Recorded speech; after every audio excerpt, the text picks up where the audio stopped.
C'est un orateur illustre qui parcourt le monde aussi, comme beaucoup des orateurs et des speakers que vous verrez aujourd'hui et demain. Il parcourt le monde, demain il est au Canada, hier il était je ne sais pas où, et il nous fait l'honneur d'être là aujourd'hui.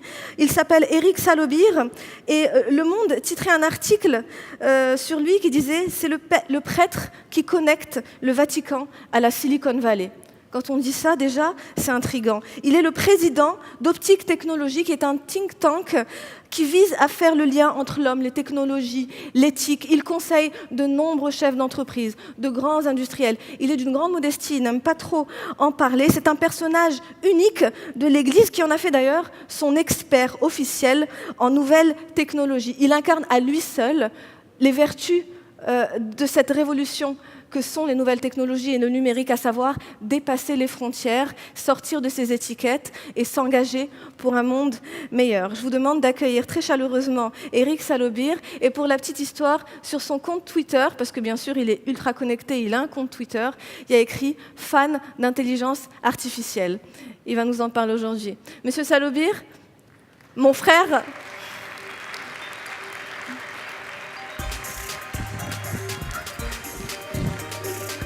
Merci d'être là. Merci La Mélissa. scène est à vous. Merci beaucoup. Bonjour à tous. La question qui m'a été posée aujourd'hui pour ouvrir cette conférence, c'est « Voulons-nous rester humains ?» À y réfléchir, c'est une question un peu étrange. C'est une question qui étonnerait si on la posait dans un certain nombre de villes ou de villages d'Asie, d'Afrique, d'Amérique latine. Voulons-nous rester humains ?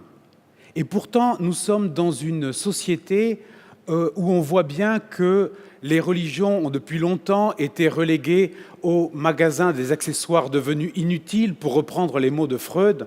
Une société où la science a été remise en cause par les scientifiques eux-mêmes. Je pense à Albert Einstein et ses théories de la relativité, montrant que finalement, une théorie n'est vraie que jusqu'à ce que l'on prouve son contraire. Et dans cette société, on voit que petit à petit, la technologie, dont vous avez compris que je suis un grand fan, mais la technologie, petit à petit, gagne du terrain. La technologie entre dans nos esprits, entre dans notre culture, elle devient notre boussole, notre compas, elle nous indique la direction du progrès. Dans ce cadre-là, on se rend compte que, de fait, ces questions-là se posent de façon tout à fait différente. Et à un moment, ça vaut le coup de se poser la question, voulons-nous vraiment rester humains ?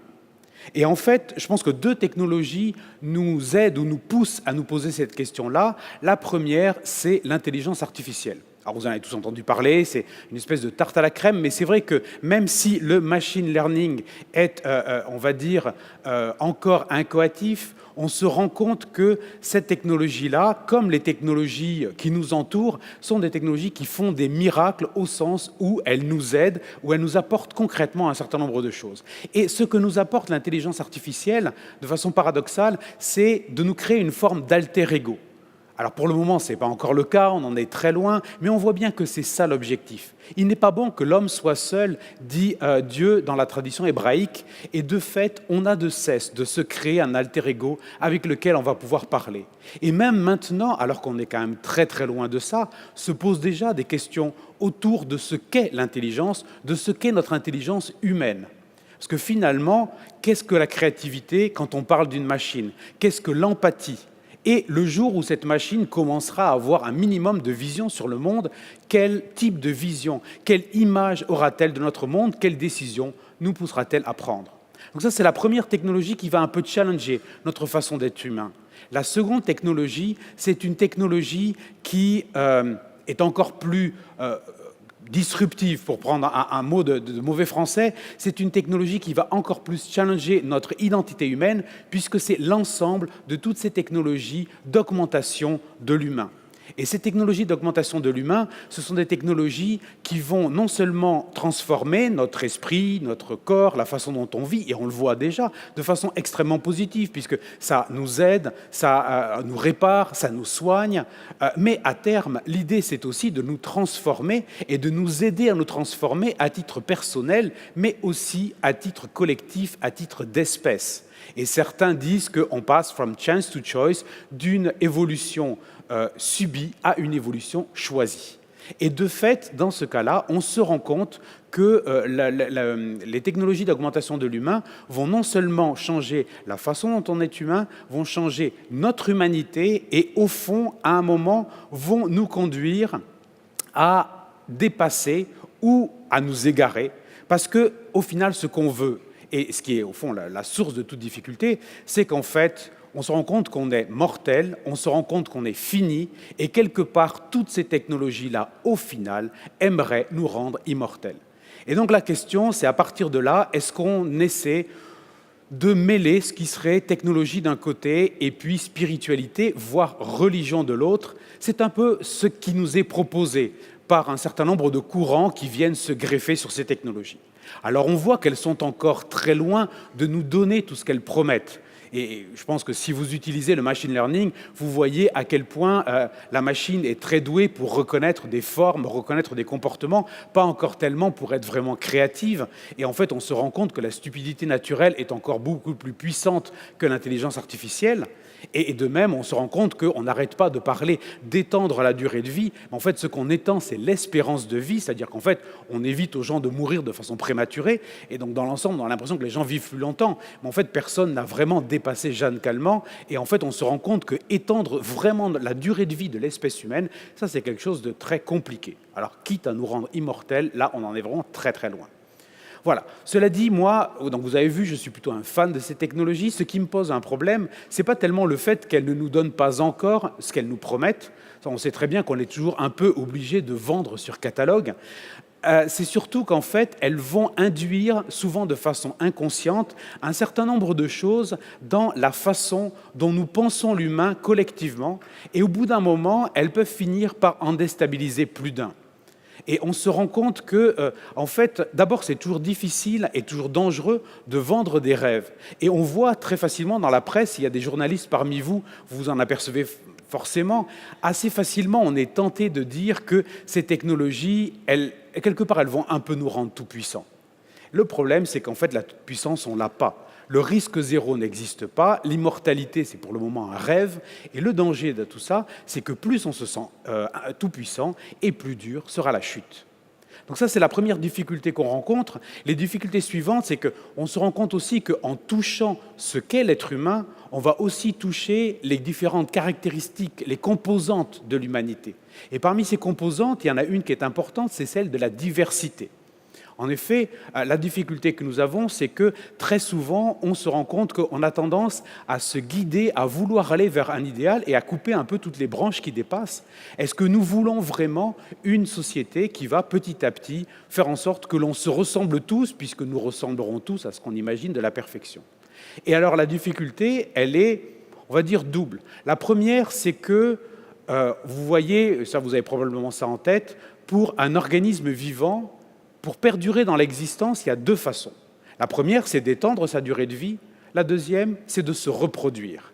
Et on voit bien que plus on étend notre durée de vie, ou plus on est focalisé pour le moment, parce qu'on ne le fait pas encore, sur le fait d'étendre notre durée de vie, moins on pense, quelque part, à se reproduire. C'est-à-dire qu'en fait, moins on axe notre impact sur le fait, et il y avait dans le journal Libération hier une question, faut-il pour préserver la planète avoir moins d'enfants ? Moi, la question, c'est plutôt, faut-il pour préserver notre mode de vie avoir moins d'enfants? Et on voit qu'au bout d'un moment, il y a une espèce de décalage avec une difficulté quand même assez claire, c'est que la reproduction, par définition, c'est le changement. C'est-à-dire que vos enfants ne seront jamais comme vous. Ils ne seront même jamais ce que vous imaginez qu'ils seront. Et c'est là que se niche l'évolution. Et justement, à partir du moment où on décide simplement de perdurer dans ce que nous sommes, est-ce qu'au bout d'un moment, ce qu'on imagine comme une nouvelle évolution, c'est tout simplement une fin de l'évolution, un espèce de stand-by forever. Et c'est vrai que dans ce cadre-là, on peut se demander qu'est-ce qui manque à l'humain qui justifierait le surhomme. Et puis, le second point, je vous parlais de diversité, c'est qu'effectivement, au bout d'un moment, va se poser la question, tout ce qui n'entre pas dans le moule, qu'est-ce qu'on en fait? Or, on se rend compte que ces technologies qui consomment énormément de capitaux, parce que tout ça coûte extrêmement cher et prendra énormément de temps, seront au moins au début, pour un certain nombre de décennies, au bénéfice d'un tout petit nombre de gens dans un petit nombre de pays. Dans ce cas-là, que deviendront les autres ? Parce que si on veut des surhommes, à un moment, il faut concevoir qu'il y aura des sous-hommes. Et dans ce cas-là, jusqu'à quand s'appliquera la Déclaration universelle des droits de l'homme, ou plutôt, jusqu'à quand est-ce qu'elle s'appliquera à tout le monde? Et pour moi, c'est ça la vraie question, au-delà des rêves parfois pharaoniques qu'on a, c'est comment est-ce qu'on emmène toute l'humanité vers une destinée commune. Alors, ce que je vous dis là vous paraît peut-être un peu sombre, un peu noir, et je ne veux pas du tout passer pour un prêcheur d'apocalypse, ce n'est pas du tout ça, parce que je vous dis, j'aime vraiment beaucoup ces technologies, mais je pense que, paradoxalement, ça, ce n'est pas tellement la technologie, c'est nous. C'est-à-dire qu'en fait, il y a une grande tentation de l'humain qui est théorisée par beaucoup de spiritualités, beaucoup de religions, et qui consiste en fait à placer quelque chose qu'on a fabriqué en face de nous, à commencer à le révérer, l'admirer, voire l'adorer, et à attendre que cette chose, en retour, nous apporte une forme de salut ou une forme de protection. C'est comme ça que fonctionnent les totems, c'est comme ça que fonctionne le veau d'or. Et justement, peut-être que la technologie, peut-être que cet outil que j'ai en main, peut-être pour me rassurer, parce que c'est mon doudou, c'est mon objet transitionnel, je suis heureux avec lui, mais peut-être que quelque part, c'est un peu aussi mon totem. Peut-être que j'attends de lui une forme de protection, peut-être que je me sens perdu quand il n'est pas là. Alors c'est vrai du téléphone, je pense que c'est encore plus vrai de l'intelligence artificielle, puisque dans la Bible on disait, et c'était la grande moquerie, on va dire, du peuple juif par rapport aux idoles païennes, ils ont une bouche mais ne parlent pas, ils ont des oreilles mais ils n'entendent pas. Quand vous parlez à Google Home ou à Alexia, et vous lui dites « Ok Google, commande-moi une pizza », ben, Google répond et Google commande une pizza. Donc finalement, on se rend compte que cette technologie-là, elle est facilement en situation d'être notre totem et finalement, au bout d'un moment, d'être celle qui va nous dominer. Parce que le danger du totem, c'est qu'au final, il commence à avoir une emprise assez forte sur nous.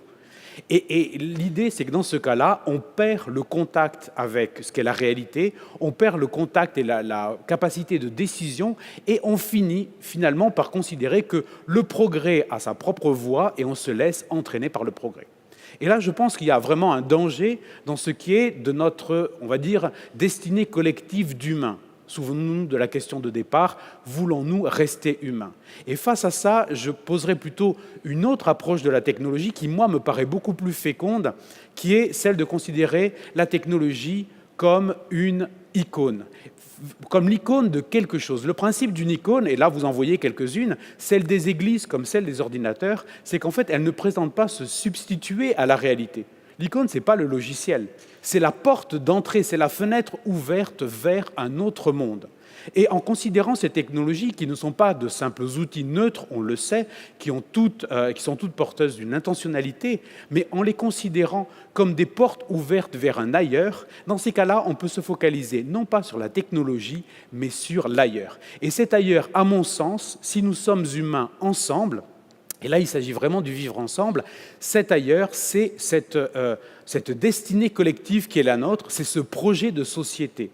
Dis-moi quelle société tu veux et je te dirai de quelle technologie tu as besoin. Et je pense que c'est comme ça qu'il faut qu'on fonctionne. Il faut qu'on replace la technologie dans on va dire, sur l'horizon plus large de notre société. Il faut refaire de la technologie un objet politique. Il faut repolitiser la technologie pour être certain qu'on l'utilise pour aller dans le sens que l'on veut. Et encore une fois, je le dis, en avons-nous fini avec l'humanité? Voulons-nous quitter cette humanité? Je n'en suis pas certain. Si nous ne le voulons pas, à ce moment-là, c'est à nous de faire ce travail-là. Voilà, je vous remercie. Merci.